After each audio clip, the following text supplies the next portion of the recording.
warahmatullahi wabarakatuh. Innal hamdalillah nahmaduhu wa nasta'inuhu wa nastaghfiruh wa na'udzu billahi min shururi anfusina wa sayyiati a'malina. May yahdihillahu fala mudilla lahu wa may yudlil fala hadiya lahu. أشهد أن لا إله إلا الله وحده لا شريك له وأشهد أن محمدا عبده ورسوله وصفيه من خلقه وخليله بلغ الرسالة وأدى الأمانة ونصح الأمة بهذه حتى أتاه اليقين صلوات ربنا عليه وعلى آله وأصحابه ومن تبعهم بإحسان إلى يوم الدين. فقال الله تعالى: أعوذ بالله من الشيطان الرجيم يا أيها الذين آمنوا اتقوا الله حق تقاته ولا تموتن إلا وأنتم مسلمون. أما بعد، إخواني في الدين وأخواتي كم مسلمين والمسلمات رحمهم ورحمكم الله.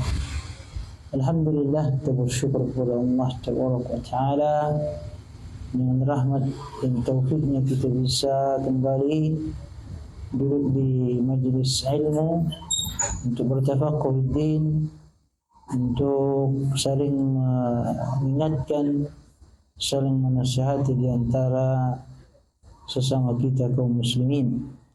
Karena agama Islam dibangun di atas nasihat, dibangun di atas maslahat, dan di antara maslahat itu tercapai dengan adanya nasihat, dengan adanya saling mengingatkan, saling membantu, saling berta'awun, ya, untuk mendapatkan kebaikan bersama di dunia wal akhirah. Dan tentunya kita duduk di majelis ilmu untuk bertafaqquh fid din merupakan salah satu usaha kita untuk mempersiapkan bekal menuju Allah Tabaraka wa Ta'ala. Ya. Wa tazawwadu, berbekallah kalian, fa inna khairaz zadi taqwa, sesungguhnya sebaik-baik bekal adalah takwa. Dan di antara sebab untuk sampai kepada derajat takwa adalah dengan ilmu, dengan bertafaqquh fid din. Karena sesungguhnya orang-orang yang dekat dengan Allah Tabaraka wa Ta'ala, yang paling takut kepada Allah Tabaraka wa Ta'ala adalah orang-orang yang berilmu. Mereka adalah para ulama, di mana Allah Tabaraka wa Ta'ala berfirman: A'udzubillahi minasyaitonir rajim, innama yakhshallaha min ibadihi al-ulama. Sesungguhnya hanya orang-orang yang berilmu lah yang paling takut kepada Allah Tabaraka wa Ta'ala. Ya. Setiap kali kita duduk di majlis ilmu, bertafaqquh fid din, maka hendaklah kita niatkan, ya, karena Allah Tabaraka wa Ta'ala, untuk mendekatkan diri kita kepada Allah Tabaraka wa Ta'ala dalam keadaan Allah Tabaraka wa Ta'ala ridha kepada kita. Ahibbati fillah, ikhwani fid din wa akhawati, hafizani Allah wa iyyakum jami'an. Kita akan lanjutkan materi pembahasan kita dari kitab Fiqh Muyassar, ya, kitab sebuah kitab fikih yang tentunya ringkas dan menjelaskan kepada kita berbagai macam, ya, permasalahan dalam agama kita ini, yang semuanya dibangun di atas maslahat, di atas masalih, ya. Karena selama seseorang itu Allah berikan kesempatan untuk hidup di dunia, maka dia harus ya senantiasa memiliki benteng, memiliki pertahanan untuk menjaga fitrah yang Allah tanamkan di dalam dirinya, yaitu fitratul Islam. Ya, dia harus yakni memiliki ilmu ya tentang ya bagaimana dia berjalan di atas jalan yang lurus, bagaimana dia membentengi dirinya dari perkara syubhat dan syahwat dan juga fitnah, terlebih di akhir zaman. Baik, kita masuk kepada bab yang ke-14 di halaman 396.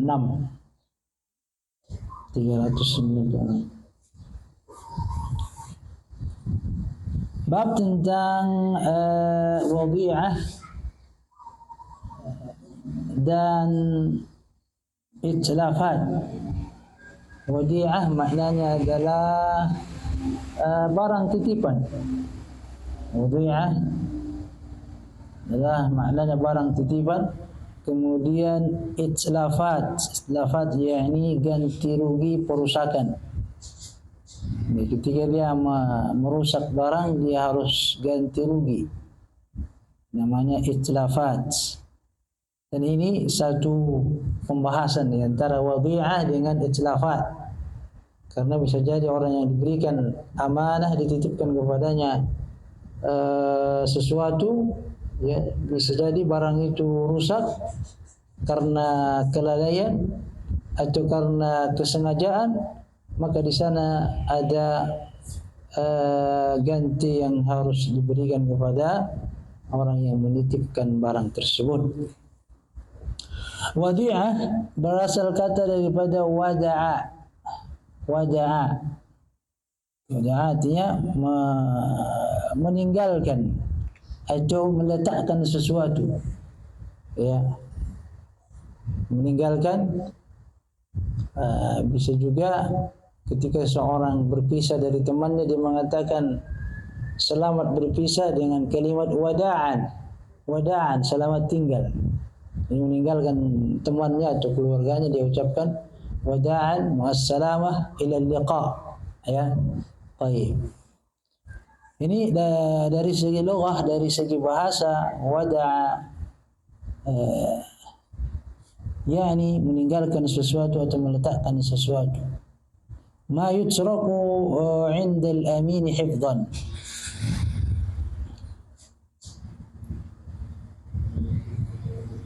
Baik, adapun secara istilah wadi'ah maknanya adalah ma yutraku 'inda al-amin hifdhan. Apa yang dititipkan atau ditinggalkan kepada seseorang yang amanah untuk menjaga titipan tersebut, untuk menjaga barang tersebut, ya, dititipkan atau ditinggalkan kepada seseorang yang amanah, ya, untuk dijaga, dan dia titipkan karena ada satu dan lain hal sehingga dia menitipkan, ya, miliknya. Atau makna yang lain adalah barang yang ditaruh oleh pemiliknya atau wakilnya di tangan orang yang menjaganya tanpa upah dan dikembalikan, ya, dan dikembalikan ketika diminta untuk dikembalikan, ya. Dan ini salah satu permasalahan fikih juga dalam bab al-muamalah yang berkenaan dengan harta,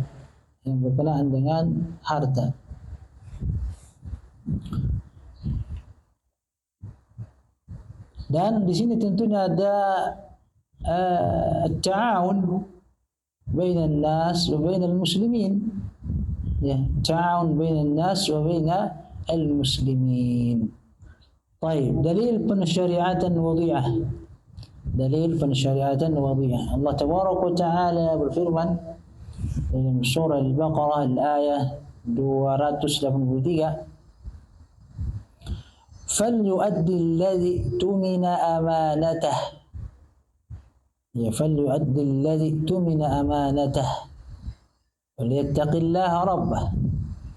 Maka hendaklah yang dipercayai itu menunaikan amanahnya, dan hendaklah dia bertakwa kepada Tuhannya dan dia takut kepada Allah Tabaraka wa Ta'ala. Ya, falyu'addi alladhi tumina amanatah. Maka hendaklah dia menunaikan amanah yang dititipkan kepadanya. Apa amanah tersebut? Ini menjaganya dan mengembalikannya apabila diminta di suatu waktu nanti. Ya. Maka ini ada dalil, falyu'addi alladhi tumina amanatahu walyattaqillaha rabbahu. Jadi ketika ada orang lain memberikan amanah kepada kita, ya, maka hendaklah kita menjaga amanah tersebut. Ya, apakah itu yakni terutama dalam masalah maliyah, harta, ya, barang, dan juga ada amanah rahasia. Ya, ada juga amanat itu berbentuk rahasia, bukan barang. Maka ini tidak boleh disebarkan. Tidak boleh disebarkan kepada halayak ramai. Ya. Karena ini adalah amanah. Ya. Dan biasanya amanah ini ya, ada yang bersifat umum, ada juga yang bersifat khusus. Ya. Adapun yang bersifat umum, maka amanah bisa diartikan dengan agama. Jadi agama ini seluruhnya adalah amanah. Sebagaimana Allah Azza wa Jalla berfirman, "Inna 'aradna al-amanata 'ala as-samawati wal-ardi wal-jibal." Sesungguhnya kami meletakkan amanah itu kepada langit dan bumi dan juga kepada gunung-gunung. Fa'abaina ay yahmilnaha, maka mereka semua menolak, tidak sanggup untuk menerima amanah tersebut. Wa hamalaha al-insan, dan manusia itu menerima amanah tersebut. Innahu kana zaluman jahula. Sesungguhnya manusia itu banyak kezaliman dan juga banyak melakukan kejahilan. Jadi amanah yakni secara umum adalah agama. Di sana ada perintah, di sana ada larangan. Ada amanah. Ya. Kemudian apa yang Allah Tabaraka wa Ta'ala titipkan kepada kita juga amanah. Ya, dari anak keturunan. Ya, bagi setiap orang tua, anak mereka adalah amanah dari Allah Tabaraka wa Ta'ala. Maka hendaklah mereka menjaga amanah ini. Hendaklah mereka mendidik amanah yang Allah Tabaraka wa Ta'ala berikan kepada mereka. Ya. Kemudian juga harta amanah. Apakah dia membelanjakannya kepada jalan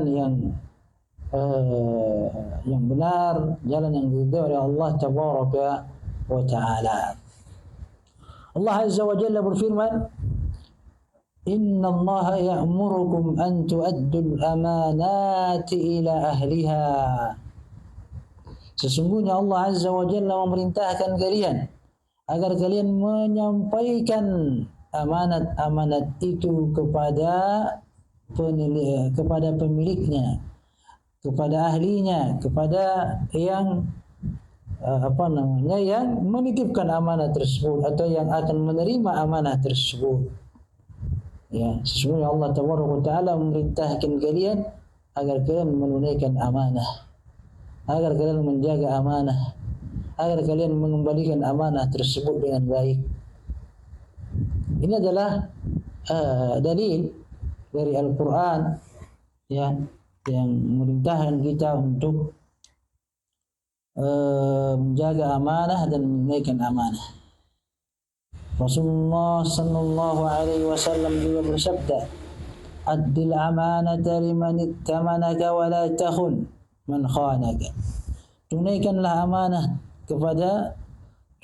amanat kepada orang-orang yang mempercayaimu, dan janganlah mengkhianati orang yang mengkhianatimu.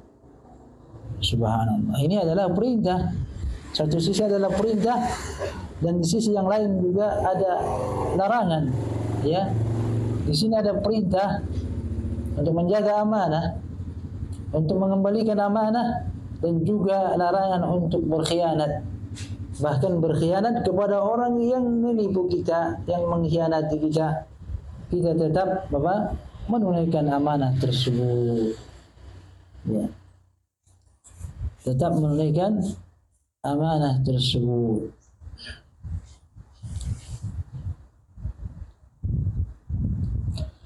Dan karena kebutuhan darurat dan hajat kehidupan menuntut adanya wadhi'ah, ya, karena kebutuhan dan juga darurat, dalam kondisi darurat mungkin dia perlu menitipkan hartanya kepada orang lain.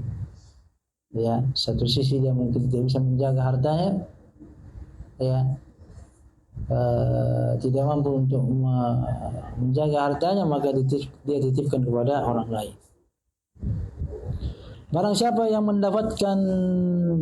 mendapatkan di dalam dirinya ada kemampuan untuk menjaga amanat, maka dianjurkan baginya menerima wadhi'ah.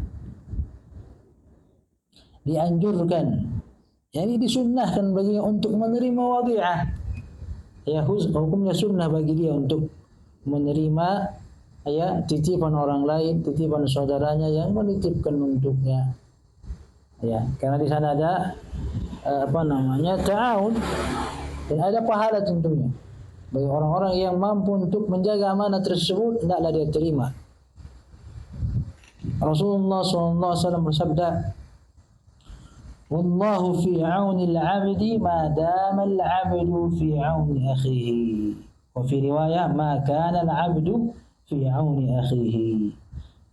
Dan Allah Tabaraka Ta'ala senantiasa menolong hambanya, ya, apabila hamba tersebut menolong saudaranya. Ya,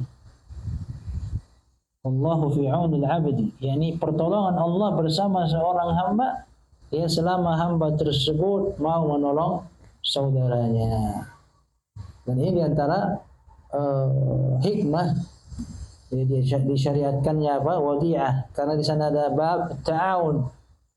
Bab at-ta'awun, saling membantu, saling menolong, ini ya dalilnya sangat banyak dalam Al-Qur'an. Ya, wa ta'awanu 'alal birri wat taqwa, saling berta'awun lagi, saling menolong dalam perkara kebaikan dan ketakwaan. Dan salah satu sebab, ya, untuk mendapatkan, ya, pertolongan dari Allah Tabaraka wa Ta'ala. Apalagi saudara kita yang meminta pertolongan, yang minta bantuan, dan kita mampu untuk membantunya, maka bantulah. Ya, maka bantulah. Di sana ada pahala yang besar. Salah satu pahalanya adalah bahwa Allah Azza wa Jalla akan senantiasa, ya, menolong atau membantu hamba tersebut, ya, apabila dia membantu saudaranya. Sebaliknya, bila seseorang mendapatkan di dalam dirinya ketidaksanggupan untuk menjaga amanah, maka dia tidak boleh menerimanya. Ya, tidak boleh menerima, ya, titipan tersebut, wadhi'ah. Tidak boleh menerima wadhi'ah ataupun titipan tersebut karena dia merasa tidak mampu untuk menjaga titipan atau menjaga amanah tersebut, maka hendaklah dia menolak dengan baik. Ya, karena dia tidak mampu untuk menjaga amanah. Karena memang di samping ada pahalanya, juga ada risikonya. Kalau barang itu rusak ataupun hilang, maka dia bertanggung jawab untuk menggantinya. Ya.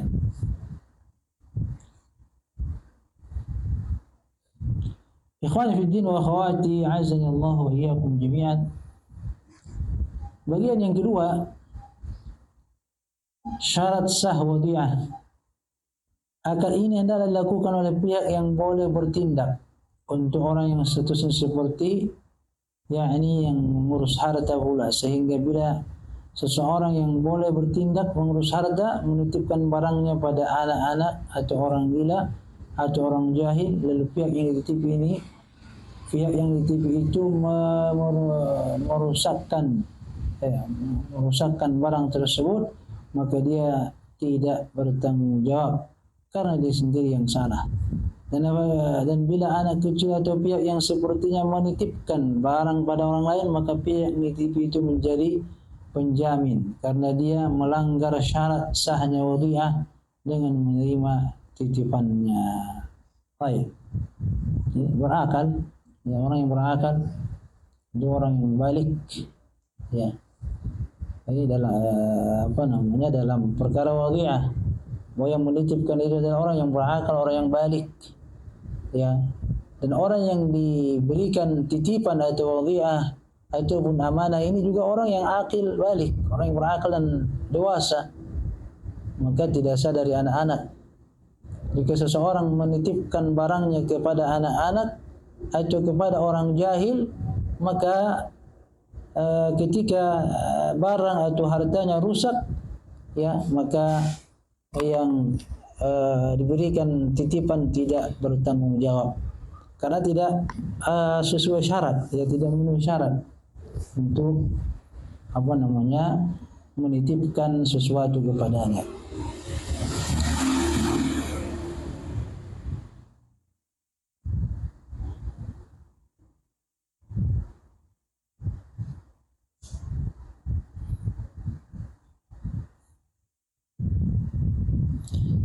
Nah, bagian yang ketiga, hukum yang berkaitan dengan wadi'ah. Kalau yang tadi adalah syarat sah wadi'ah. Dan sekarang ada hukum-hukum yang berkaitan dengan wadi'ah. Ya, ada beberapa ahkam, ya. Ada beberapa hukum-hukum yang berkaitan dengan wadi'ah ini.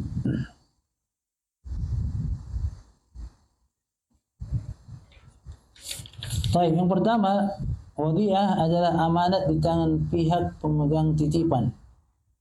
Ya, dia tidak bertanggung jawab atasnya selama tidak melalaikan, karena ia adalah suatu amanat yang sama dengan amanat-amanat lainnya. Orang yang dipercaya itu tidak bertanggung jawab bila tidak melakukan pelanggaran. Berdasarkan sabda Nabi sallallahu alaihi wasallam, la dhamana ala mu'tamanin. Tidak ada kewajiban bertanggung jawab atas pihak yang dipercayai menjaga barang titipan. Ini yang pertama. Jika memang dia menitipkan barang ataupun sesuatu, dia sudah berusaha untuk menjaganya, qadarullah tetap barang itu rusak, maka ini bukan tanggung jawab orang yang diberikan amanah. Karena itu rusak bukan karena kelalaiannya, karena memang masalah waktu atau kualitas barang tersebut, ya sudah saatnya rusak, ya tidak mungkin dia cegah, maka tidak ada tanggung jawab atasnya untuk mengganti rugi dari apa yang dititipkan kepadanya, ya.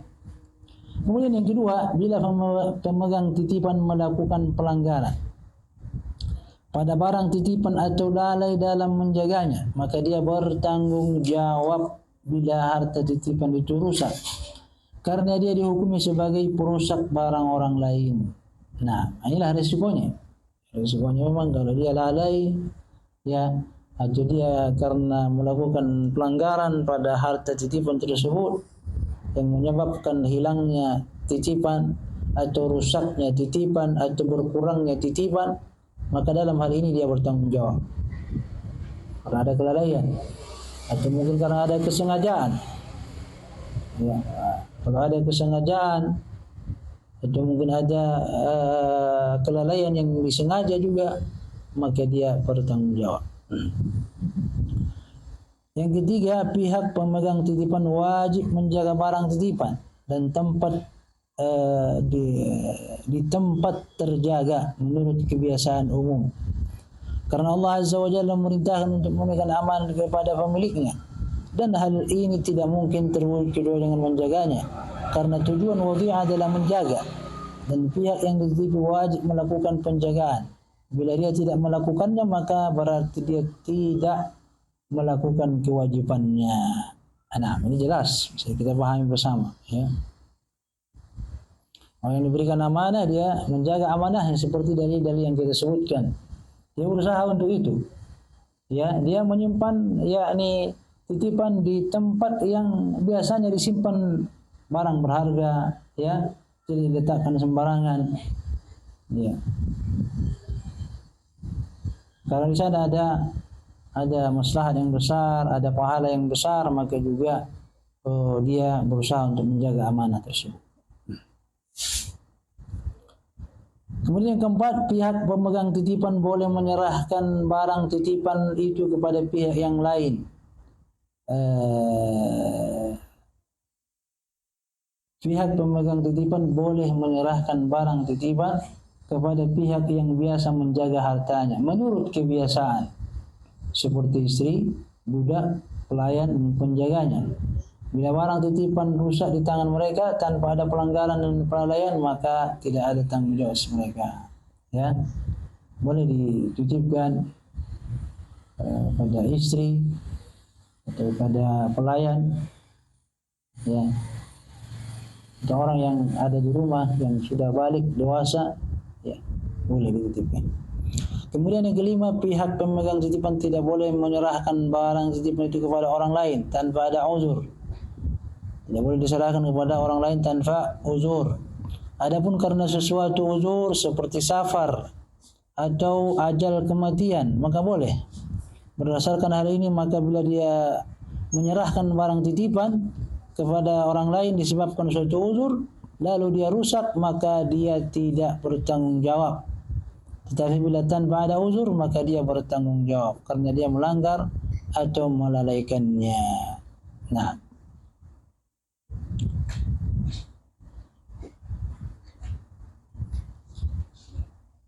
boleh dititipkan kepada orang lain jika ada uzur. Ya, hukum asalnya memang tidak boleh dititipkan ya, kepada orang lain. Ketika si A menitipkan barangnya kepada si B, maka hukum asalnya si B bertanggung jawab. Si B tidak boleh menyerahkan amanah tersebut kepada orang lain tanpa ada uzur. Tanpa ada uzur. Uzurnya seperti dia bepergian atau safar atau mungkin sakit yang parah, ya, maka dia ingatkan ada titipan si fulan, ya, hendaklah dijaga, maka ini boleh. Yang keenam, bila pihak pemegang titipan mengkhawatirkan barang titipan atau dia hendak melakukan safar, maka dia wajib mengembalikannya kepada pemiliknya atau wakilnya. Lalu bila dia tidak menemukan keduanya, maka hendaklah dia membawanya dalam safarnya, bila hal itu lebih menjaga untuknya. Dan bila tidak demikian, maka hendaklah dia menyerahkannya kepada hakim. Lalu bila itu pun tidak memungkinkan, maka hendaklah dia menitipkannya kepada orang yang dipercayainya. Ya. Berdasarkan riwayat anna Nabi sallallahu alaihi wasallam qabala al-hijrati ila al-Madinah أودع الوداع لأم أيمن رضي الله عنها وأمر عليا أن يردها إلى أهلها. Bahwa Nabi SAW sebelum hijrah ke Madinah menitipkan harta titipan masyarakat kepada Ummu Aiman radhiyallahu anha, dan beliau merintahkan Ali radhiyallahu anhu untuk mengembalikannya kepada para pemiliknya. Subhanallah, ini hadis yang sangat mulia sekali. Ya, pelajaran yang berharga dari sini adalah bahwa Nabi SAW ketika berdakwah, beliau dimusuhi, beliau diperangi, ya, para sahabat disiksa, tapi orang-orang Quraisy yang tidak beriman kepada beliau tetap menitipkan, ya, harta mereka kepada Nabi SAW. Subhanallah, ini adalah bagaimana amanahnya Nabi SAW. Dalam masalah harta, dalam masalah menjaga amanah, mereka sangat faham bahwa Nabi SAW adalah yang paling amanah. Ya, Sehingga ketika beliau hijrah, sebelum hijrah beliau sudah berpesan kepada Ali bin Abi Thalib radhiyallahu anhu supaya mengembalikan seluruh harta masyarakat Mekah yang dititipkan kepada Nabi sallallahu alaihi wasallam. Ya. Dan ini juga merupakan sebuah dalil ya daripada wadi'ah tadi. Daripada menitipkan barang, menitipkan sesuatu kepada yang amanah untuk menjaga harta tersebut. Ya. Maka dalam hal ini Rasulullah sallallahu alaihi wasallam ya mengamanahkan atau mengamanahkan titipan kepada Ummu Aiman dan juga kepada Ali bin Abi Thalib agar mereka memberikan ya titipan-titipan tersebut kepada ahlinya, kepada pemiliknya.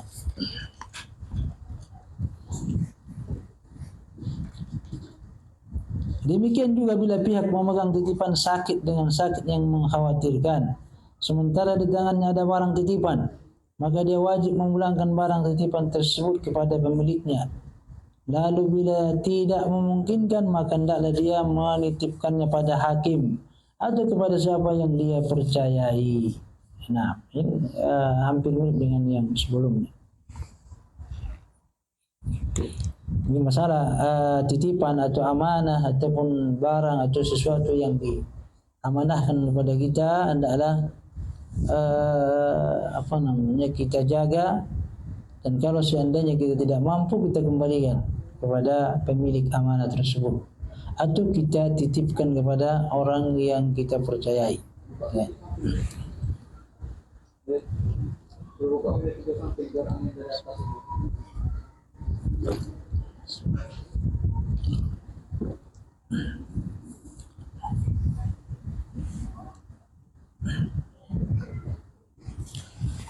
Bila barang titipan itu berbentuk hewan kendaraan,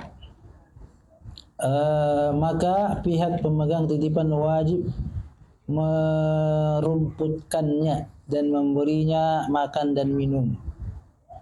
Lalu bila dia meremehkannya sehingga ia mati, maka ia bertanggung jawab dan berdosa karena melalaikannya. Sebab hewan tersebut mempunyai hak dihormati, dan karena berbuat baik pada setiap yang bernyawa ada pahalanya. Nah, dan tentunya di sini sebagaimana definisi awal ya, walaupun yang dititipkan itu hewan peliharaan, dia jaga, dia beri makan, di sana tidak ada upah sebenarnya. Dia tidak mengambil untung duniawi di situ. Dia hanya mengharapkan apa? Pahala dari Allah Tabaraka wa Ta'ala. Ya.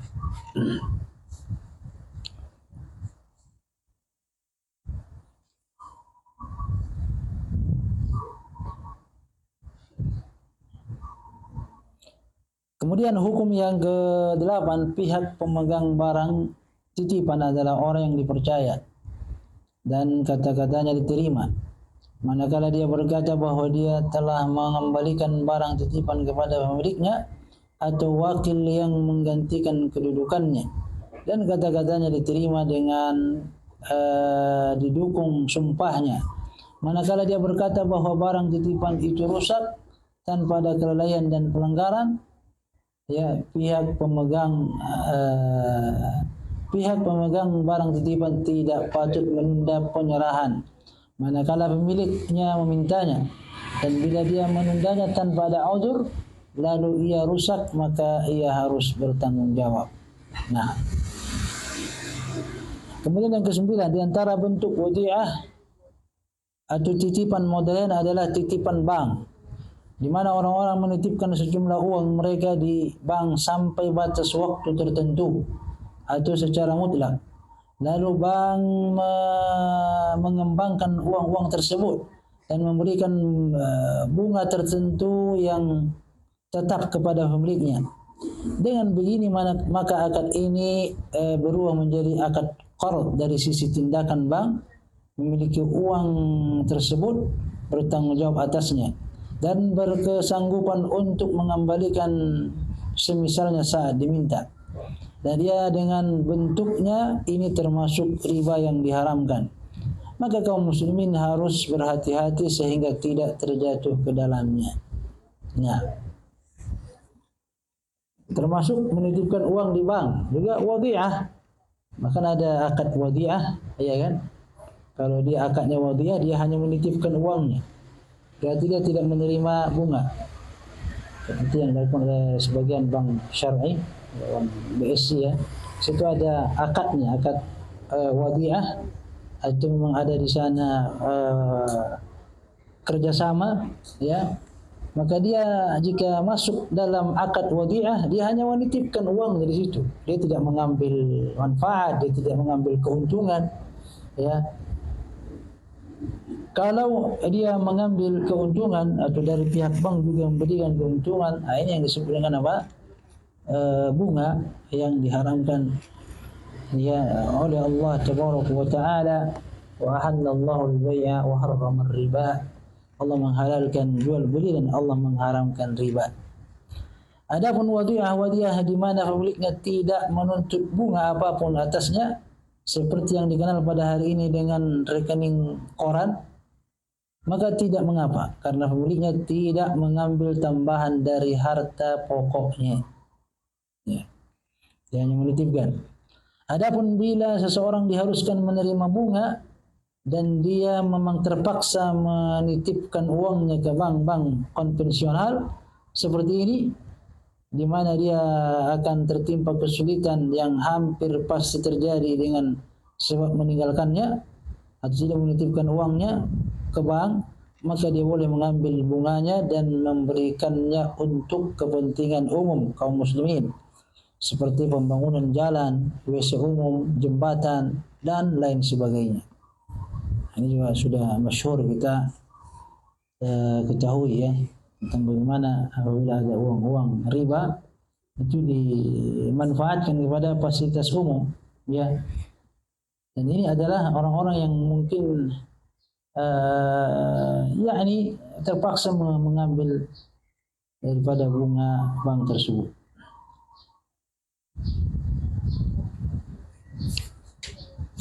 Nah, yang terakhir dalam bab ini adalah bagian yang keempat, pembahasan tentang perusakan barang, itlafat. Nah, ini tadi ketika ada orang lain menitipkan barang, menitipkan sesuatu, maka terjadi kerusakan. Ya, terjadi kerusakan. Maka di sini ada ganti rugi. Haram melakukan tindak pelanggaran terhadap harta orang lain dan mengambilnya tanpa alasan yang benar. Ini hukum asalnya dijaga, bukan bukan dirusak. Ya, hukum asalnya dijaga. Maka ketika hukum asalnya dijaga, maka haram untuk merusaknya.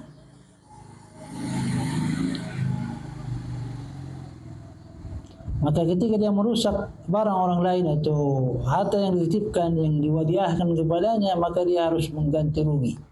Ini adalah itlafat, ya.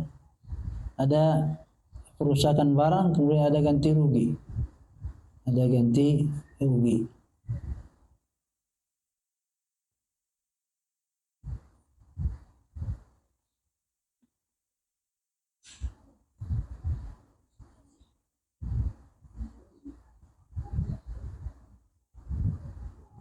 Bila seseorang memiliki ternak, maka dia wajib menjaganya pada malam hari sehingga tidak merusak tanaman orang lain atau diri mereka. Lalu bila dia melalaikannya dan terjadi kerusakan, maka dia harus bertanggung jawab. Karena Nabi SAW telah memutuskan bahwa pemilik harta berkewajiban menjaganya pada siang hari. Ya, sedangkan pemilik hewan ternak berkewajiban menjaganya pada malam hari. Sehingga harta benda seperti sawah yang dirusak oleh hewan-hewan tersebut pada malam hari, maka pemilik hewan tersebut harus bertanggung jawab. Karena harta dan nyawa kaum muslimin wajib dihormati, sehingga haram melanggarnya atau menjadi sebab kerusakan dan kebinasaannya. Ya.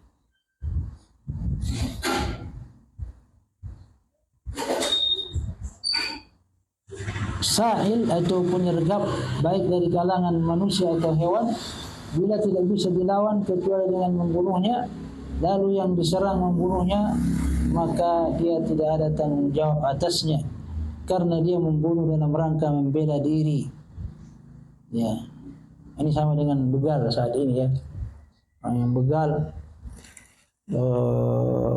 menghalangi jalan-jalan orang yang lalu lalang di jalan sepi, ya, maka orang yang dibegal dia wajib menjaga diri, dia melawan, dan ketika pembegal ini mati di tangannya maka tidak ada tanggung jawab atasnya, dia sebenarnya bebas. Tapi karena hukum kita adalah negara hukum yang tidak dikembalikan kepada kitabullah, maka yang membunuh begal pun ditahan juga, ya, diberikan hukuman juga. Ya, sebenarnya menurut hukum syar'i ya tidak ada hukum atasnya, dia hanya membela dirinya, membela hartanya. Dan kalau seandainya dia yang terbunuh, dia syahid. Sebagaimana dalam hadis Nabi SAW, man urida maluhu bighairi haqqin faqatala faqutil fahuwa syahid. Barang siapa yang hartanya diincar untuk diambil tanpa alasan yang benar, lalu dia melawan sehingga terbunuh, maka dia seorang yang syahid. Subhanallah. Kalau dia yang terbunuh, membela dirinya, membela hartanya, dia syahid, kata Nabi SAW. Ya. Jadi kalau lawannya yang terbunuh, maka dia bebas, tidak ada tanggung jawab. Sama seperti orang yang tiba-tiba masuk ke dalam rumah kita, ya, ingin mengambil harta benda yang ada di dalamnya, maka kita lawan. Ya, kalau dia terbunuh maka tidak ada tanggung jawab atas kita. Kalau kita yang wafat maka syahid insyaallah taala.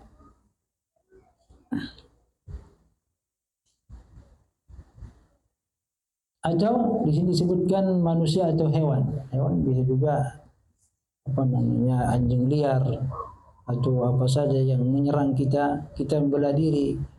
Ya, lalu hewan tersebut mati, tidak ada tanggung jawab. Tidak ada tanggung jawab atas kita. Ya, anjingnya mati, tidak ada tanggung jawab. Ya, hewan peliharaannya mati karena menyerang kita, tidak ada tanggung jawab. Ya.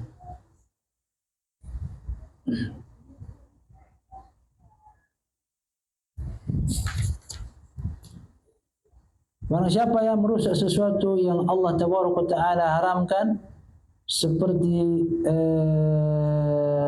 alat-alat permainan yang melalaikan, ya, salib, bejana khamar, buku-buku sesat dan bid'ah, kaset-kaset dan majalah-majalah yang tidak senonoh, maka dia tidak bertanggung jawab.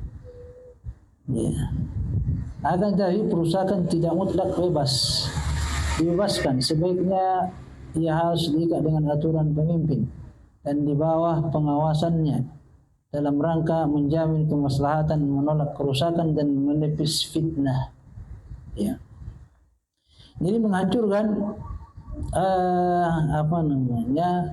alat-alat atau barang-barang yang mana barang-barang ini adalah hukumnya haram, seperti alat-alat musik atau salib atau bejana khamar atau buku-buku yang mengandung pemikiran sesat. Ini tidak ada tidak ada ganti rugi untuk orang yang merusaknya. Tapi hendaklah yang memusnahkan barang-barang ini adalah di bawah perintah dari seorang pemimpin atau penguasa. Ya, tidak semua bebas melakukannya. Ya, tapi memang atas dasar perintah dari pemimpin untuk merusak alat-alat yang diharamkan ini. Maka dalam hal ini tidak ada ganti rugi. Memang alat-alat ini adalah alat-alat yang diharamkan oleh Allah Taala. Ya. Jadi yang ada ganti rugi adalah hal-hal yang mubah, yang bermanfaat atau yang dititipkan kemudian rusak. Maka ya di sana harus ada tanggung jawab. Ikhwani fi din wa akhwati a'azani Allah wa iyyakum jami'an. kesimpulannya adalah bahwa ya wadhi'ah, menitipkan barang atau menitipkan sesuatu adalah disyariatkan, ada hukumnya. Bisa sunnah ya, atau juga bisa juga haram diterima karena dia tidak mampu ya. Maka illam yastati', jika dia tidak mampu maka dia tidak boleh menerima harta wadhi'ah, titipan ya. Kemudian juga hikmahnya sangat banyak ya, kembali kepada ta'awun bainal muslimin, dan juga ada pahala yang besar dari sisi Allah Tabaraka wa Ta'ala untuk yang diberikan amanah menjaga harta titipan ya. Ada pahala dari Allah Tabaraka wa Ta'ala, karena memang di antara motivasi di dalam beramal adalah adanya upah, adanya ganjaran pahala ya, adanya ganjaran pahala, yang mana orang-orang yang beriman ya mengharapkan pahala dari Allah Tabaraka wa Ta'ala, dan ini bagian daripada amal saleh yang juga menjadi sebab Allah Tabaraka wa Ta'ala menolong hamba-hambanya ya, ketika hamba tersebut menolong saudaranya ya. Kemudian yang terakhir masalah itlafat dan rugi ya, hukum asal daripada ya harta ya ini darah ya, kehormatan itu haram ya, untuk ditumpahkan, untuk dijatuhkan kehormatan kaum muslimin, dan juga hartanya hukum asalnya adalah haram, tidak boleh diambil ya. Begitu juga dengan harta titipan, maka hendaklah kita ya ini berhati-hati dalam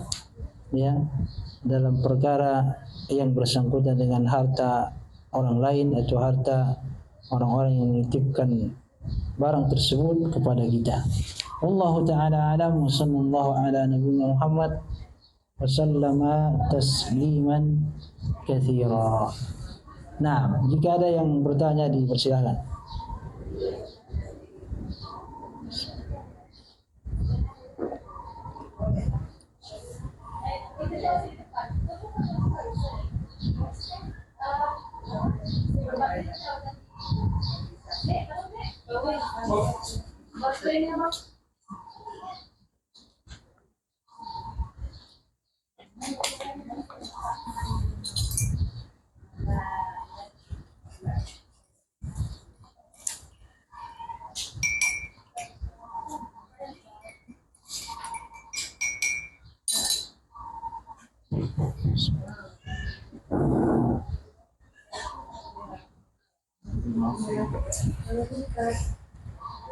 Waalaikumsalam warahmatullahi. Di luar tema, asalkan tidak terlalu jauh dari tema ya. Silakan. Begini Ustaz, anak punya anak kuliah, itu anak-anak itu mendapatkan beasiswa dari Bank Indonesia. Nah, dari beasiswa dari Bank Indonesia. Nah, anak-anak yang dapat beasiswa ini mereka rangkul di Ustaz, seperti ke ada BI, selalu mereka dibawa. Ya, mereka apa? Mereka selalu dibawa di Ustaz. Oh, selalu dibawa. Mereka selalu melibatkan ada kegiatan di Bank BI, selalu dilibatkan ini anak-anak yang beasiswa di Ustaz. Nah, Semuanya kayak ada di hotel, kemarin di Singapura, ini ada kegiatan lagi. Nah, Yang ada tanyakan itu gimana hukumnya? Soalnya kan mereka difasilitasi ya, makan, minum, makan, gitu.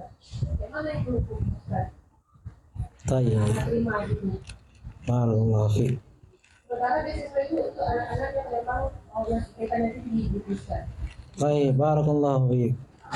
Gimana itu Pak mungkinnya ada sebagai orang tua apakah itu boleh gitu Ustaz, karena kan ini bersangkutan dengan bank. Ini yang agak bingung. Nah, mafhum bisa dipahami insyaallah. Tayyib. Berkaitan dengan beasiswa dari Bank Indonesia. Bank Indonesia ini sebenarnya yang mengurusi permasalahan keuangan ya. Allah Ta'ala alam, mereka tentunya di sana mengurus ya permasalahan keuangan negara gitu ya, dan lembaga yang di bawah negara. Dan tidak seperti bank-bank yang lainnya, tentunya berbeda. Allah Ta'ala alam, karena ini masih di bawah daripada pemerintah ya, dan biaya-biaya yang ada di Bank Indonesia itu bertanggung jawab pemerintah secara langsung ya. Jadi ketika mendapatkan beasiswa dari situ ya beasiswa dari pemerintah ya, maka tidak ada masalah ya, tidak ada masalah. Ini kemudahan tentunya, ini kemudahan, dan tentunya diantara kewajiban pemerintah adalah memudahkan rakyatnya untuk belajar, untuk bersekolah. Sehingga di sebagian negara memang tidak ada bayar untuk sekolah, gratis. Ya, di sebagian seperti Arab Saudi, mereka tidak bayar belajar. Di negara kita aja yang mahal kuliah. Ya. Jadi ketika ada kemudahan dari pemerintah, ya ini adalah sebuah apa namanya, kemudahan dari Allah Taala, maka terimalah. Ya, terimalah. Ya, di sana, karena di sana tidak ada seperti muamalah ribawi seperti yang ada di bank-bank konvensional lainnya ya. Boleh insyaallah taala. Allah taala alam. Ada pertanyaan yang lain?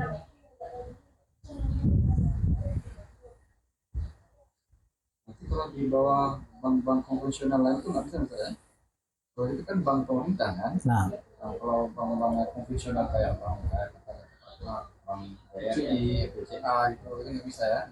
Jelas di sana memang ada muamalah ribawi dia kan. Nah, kalau setahu anak kan BI mereka bergerak cuman di keuangan pemerintah aja, bagaimana pengeluaran pencetakan uang gini-gini kan. Nah,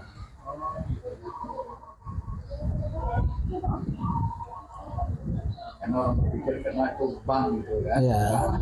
Pemerintah kan kelola keuangan negara.